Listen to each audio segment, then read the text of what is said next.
memuat berkali-kali dengan judul yang berbeda-beda. Sebenarnya Ridwan Kamil bilang sekali, saya menjawab sekali ya selesai gitu. Tetapi terus diulang-ulang, diamplifikasi dan macam-macam seakan-akan belum selesai. Padahal tadi malam udah selesai.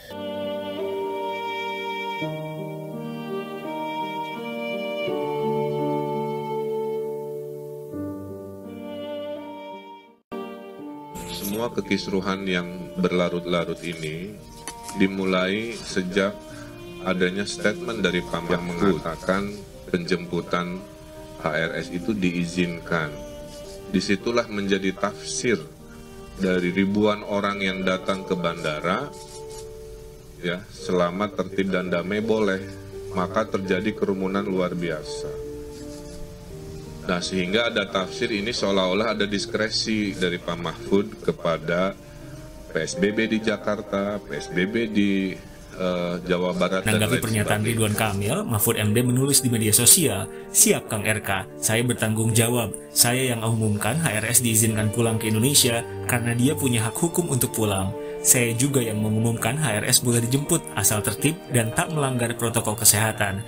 Saya juga yang minta HRS diantar sampai ke Petamburan." Pernyataan Mahfud pun dijawab Ridwan Kamil yang bilang, "Siap Pak Mahfud, pusat, daerah harus sama-sama memikul tanggung jawab. Mengapa kerumunan di bandara yang sangat masif dan merugikan kesehatan, ekonomi, tidak ada pemeriksaan seperti halnya kepala kepala daerah terus yang harus dimintai bertanggung jawab? Mohon maaf jika tidak berkenan." Saya mengizinkan pulang, mengawal keamanan, tidak boleh merusak, dan tidak ada perusakan di bandara itu. Ada kerusakan, tapi bukan kerusakan. Apa itu kerusakan? Karena orang misalnya waktu Habib Rizik turun, itu orang ada yang ngebut, naik ke meja, naik ke kursi, disampaikan. Itu kecil. Artinya tolerable. Itu ya, tidak ada perusakan karena beringas, karena apa. Kita antar ke rumah jam 4 sampai tinggal. Lalu bikin acara malam. Nah, itu tanggung jawab saya. Saya bertanggung jawab sebenarnya untuk itu dalam diskresi. Yang kedua saya ingin katakan, saudara, kalau seorang pejabat atau siapapun dipanggil oleh polisi itu, tidak usah panik. Karena dipanggil itu ada bermacam-macam. Satu, karena ingin diperiksa. Dua, karena diminta keterangan. Saya ini ketua MK dulu berkali-kali diminta keterangan. Ketika ada isu begini, saya datang ke polisi, saya memberi keterangan. Jadi jangan merasa kalau dipanggil, dulu Pak Anies dipanggil, orang ribut, Pak Anies yang dipidanakan, lalu di Jawa Barat kok ini?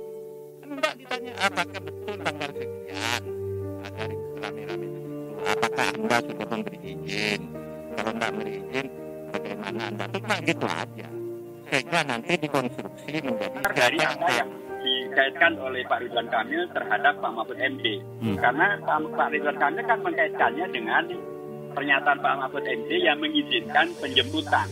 Dan memang Pak Mahfud MD menyampaikan itu dan beliau secara terbuka menyampaikan bahwa betul beliau menyampaikan itu dan bahkan beliau mengizinkan dan menyampaikan agar penjemputan itu dilakukan dengan tertib, dengan damai, tidak anarki, dan aparat pun diminta untuk mengawal tidak dengan represif tapi dengan cara yang tidak berlebihan sampai Habib Rizik sampai pulang ke rumahnya. Dan itu semuanya kan terjadi dengan aman, tertib dan damai dan tidak ada. Artinya benar Pak Mahfud. Ya, kerumunan yang tidak dipermasalahkan oleh polisi, kerumunan yang tidak dipermasalahkan oleh hukum yang ada di Indonesia dalam konteks beliau ya. Kemudian selesai Habib Rizik sampai ke rumah dan Habib Rizik pun di rumahnya dalam pengajiannya itu menyampaikan terima kasih kepada Pak Mahfud MD yang telah menyampaikan kondisi yang kondusif untuk terjadinya beliau sampai pulang ke rumahnya dan semuanya aman. Tidak dipermasalahkan oleh polisi, tidak dipermasalahkan oleh hukum, tidak dimasalahkan oleh mekanisme hukum. Jadi yang ada di Indonesia dimasalahkan oleh polisi kan memang pada hari keduanya ketika kemudian terjadi di Megamendung, kemudian terjadi di pengajian dan lain sebagainya. Itu pun juga masalah-masalah yang secara prinsip juga orang masih mengkaitkannya dengan bagaimana dengan kerumunan di tempat-tempat yang lain. Ya, setuju. Prinsipnya begini Mas Aiman. Saya kok melihat ada treatment yang berbeda soal penjemputan HRS di bandara ya. Biasanya kan kepolisian, kemudian Mendagri. Kalau terkait dengan kerumunan, terutama saat pilkada, itu kan mereka agresif, bahkan mengancam dengan sejumlah pasal tertentu yang akan membuat jera gitu ya. Tapi soal HRS, kok ini tidak ada imbauan-imbauan yang kemudian membuat dilarang misalnya ya. Oke. Bahkan Pak Mahfud melalui videonya itu memperbolehkan gitu ya, asal tertib, aman dan seterusnya. Mestinya dari awal tegas nggak boleh apapun judulnya HRS itu dijemput gitu ya di Bandara Soekarno-Hatta. Dan kacaunya lagi gitu, kalau saya melihat ini sudah ada kerumunan di bandara.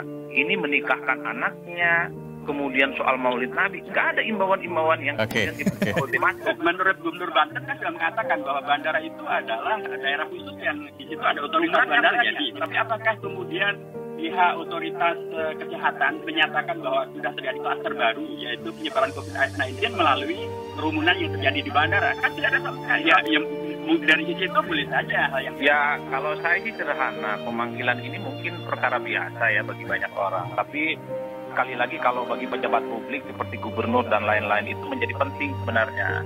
Ini kan menyangkut nama baik mereka, ini menyangkut marwah mereka yang dipilih langsung oleh rakyat. Mestinya pemanggilan kepala daerah itu, kalau gubernur konteksnya, saya kira perlulah seizin pemerintah, misalnya Mendagri atau Presiden ya. Tidak serta-merta kemudian bisa diperiksa dan dimintai keterangan. Ini bukan soal keterangan dan nggak keterangan, Mas Aiman. Ya. Tapi dipanggil, diperiksa, dimintai keterangan. Ini sudah ada suatu hal yang kemudian solid selesai misalnya. Seakan-akan bertanggung jawab dan bersalah kalau sudah dipanggil, diperiksa oleh kepolisian. Ini kesannya kepala daerah yang bersangkutan kan dinyatakan bersalah. Meski sekedar hanya memberikan informasi dan kesaksian. Pernyataan Pak Mahfud itu sebenarnya normatif.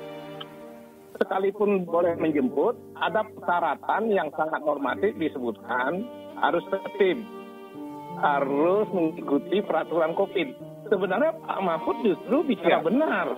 Ada yang sama, bahwa Pak Ridwan Kamil ini orang baik, orang santun selama ini.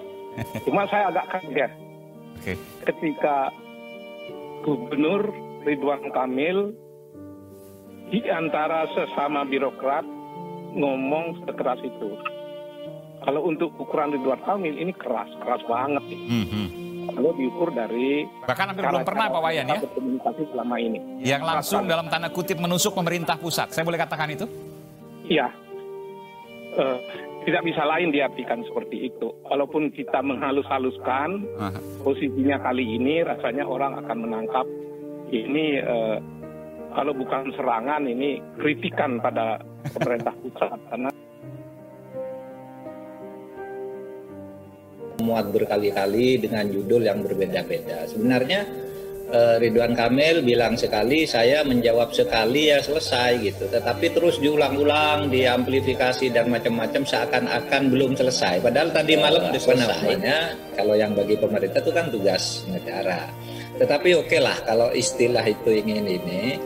Saya sendiri kan sudah berusaha ya rekonsiliasi itu. Dalam pengertian, ayolah kita ketemu ngomong gitu. Saya sudah sampaikan kepada timnya Pak Rizik Sihab, sudah saya sampaikan. Tetapi kan jawabannya tidak bisa rekonsiliasi kecuali membebaskan narapidana teroris A, membebaskan tersangka B, C dan sebagainya. Dan kalau itu menjadi syarat sebelum bertemu harus itu dilakukan, belum lagi isinya yang sesungguhnya nanti. Oleh sebab itu bagi saya tidak perlu lagi. Mari rekonsiliasinya akhirnya hukum saja lah. Rekonsiliasi dengan hukum kan sudah.